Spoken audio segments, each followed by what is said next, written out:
Bonjour tout le monde et bienvenue dans cette troisième vidéo. Dans cette troisième vidéo là, nous allons aborder le sujet des variables en Python. Alors ici la vidéo sera assez courte et normalement il n'y aura pas grand chose de compliqué. Qu'est-ce qu'une variable? Alors tout d'abord, avant de parler des variables, on va rapidement faire un petit tour sur ce que c'est un identificateur.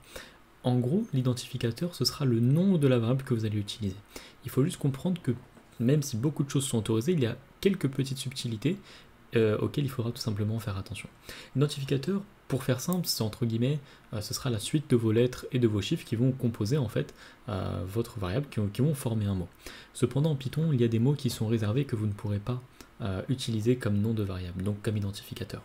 Par exemple, si nous faisons print ne pourra pas être utilisé comme identificateur, car il est déjà utilisé par Python, il est déjà connu. Ou sinon, par rapport à la vidéo précédente, on ne peut pas utiliser true ou false, par exemple, comme identificateur. Donc ceci sera interdit. Cependant, il y a plein d'autres choses que vous pourrez faire. Par exemple, vous pouvez appeler votre variable si vous le désirez. Donc, il faudra juste faire attention à cette petite subtilité. Vous pouvez utiliser les tirés du bas, qui sont tout à fait justement utilisables. Malheureusement, vous ne pourrez pas utiliser de plus, de moins, de slash pour le diviser, ou encore de fois. Donc voilà, ça ne sera simplement pas possible. Les accents sont également autorisés. Donc par exemple, vous pouvez mettre votre variable qui s'appelle étape. Cependant, il est fortement déconseillé de ne pas les utiliser, car en fait ça va dépendre de l'encodage du caractère, comment justement le caractère sera encodé, et du coup des fois ça peut produire des erreurs. Donc on évitera de les utiliser, mais vous pouvez faire même une phrase. Bonjour, je suis Madame est égal à 1, par exemple. Ceci sera tout à fait un identificateur valide et vous pourrez l'utiliser pour votre variable. Par exemple, si ici nous utilisons print et, alors pardon, ce n'est pas x, c'est bonjour, je suis Adam, voilà. Alors, ceux qui se demanderaient comment j'ai fait pour directement le mettre, c'est vrai que des fois peut-être on ne le sait pas, vous voyez que ici il est déjà proposé, soit vous cliquez dessus, soit vous appuyez sur la tabulation, et ça va directement vous le mettre sur VS Code. Et là, ça va vous afficher 1. Donc, voici ici ce que sera justement votre bon identificateur.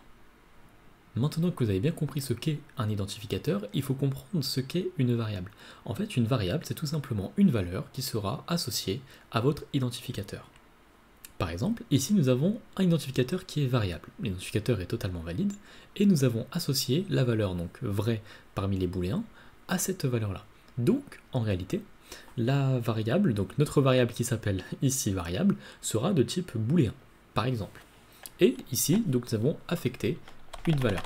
Si maintenant nous mettons bonjour, ici nous avons mis une chaîne de caractères. Donc c'est également valide, mais la valeur ici ce sera donc une chaîne de caractères qui aura pour valeur ici justement bonjour. Donc si on fait print justement pour la variable, ça affichera bien bonjour. Nous pouvons le faire comme nous avions fait tout à l'heure avec 1 par exemple, ou 10.2 ou 10.3 par exemple. 10.3, ce sera donc un flottant. Et ici, si par exemple on met le type, ça vous mettra bien classe float. Si ici nous mettons false, par exemple on va mettre plutôt false, ça mettra booléen parce qu'on a déjà mis true tout à l'heure.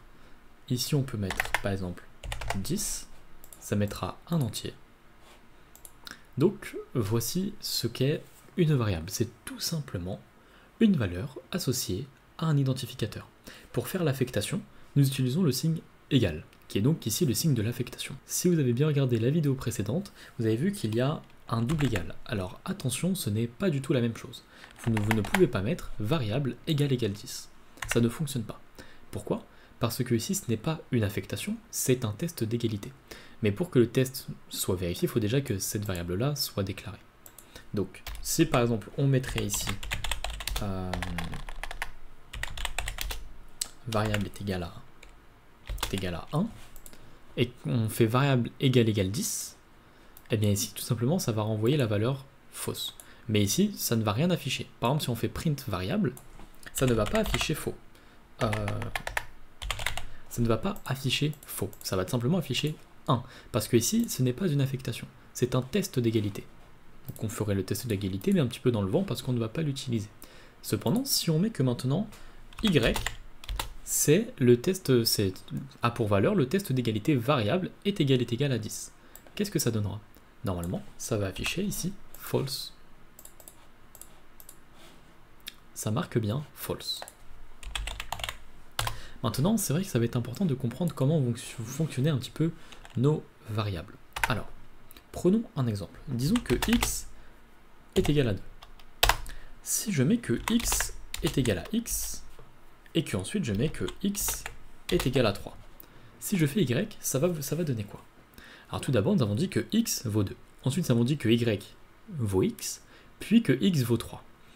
Alors, attention, ici, les variables ne sont pas reliées entre elles. Par conséquent, si je modifie x, je ne modifie pas y. Il faudrait que je remodifie la valeur de y, que je redise y est égal à x pour avoir la nouvelle valeur de x. Si je fais print, par exemple, x et y, ça me mettra bien 3 pour x et 2 pour y.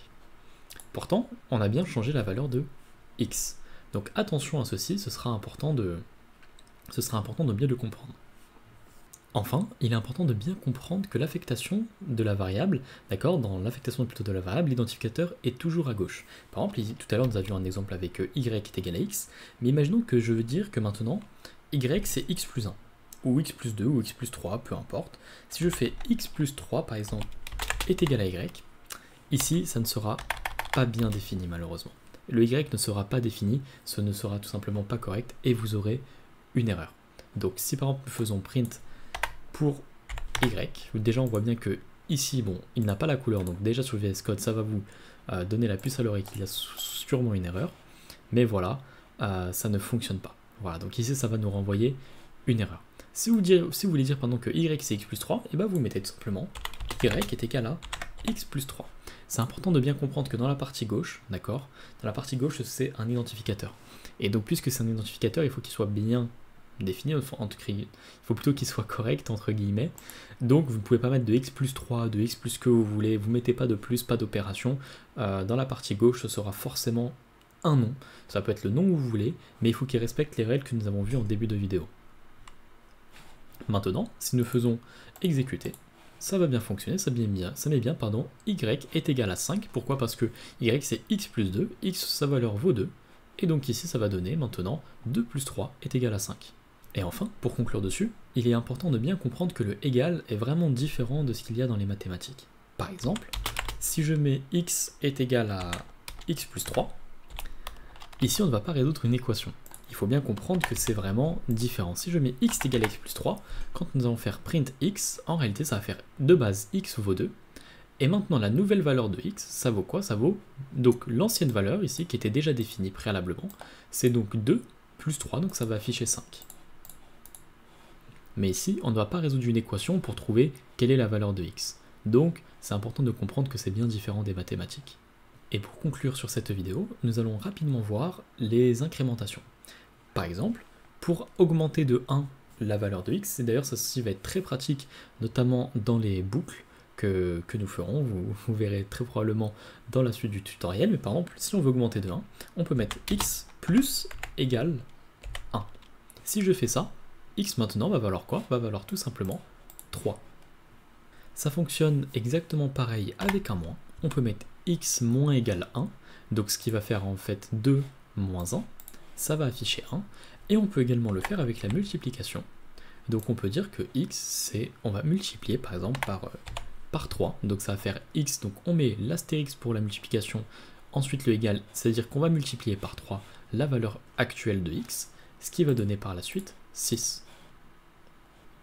On peut également le faire avec l'exponentiation, la division entière, ou bien la division tout court.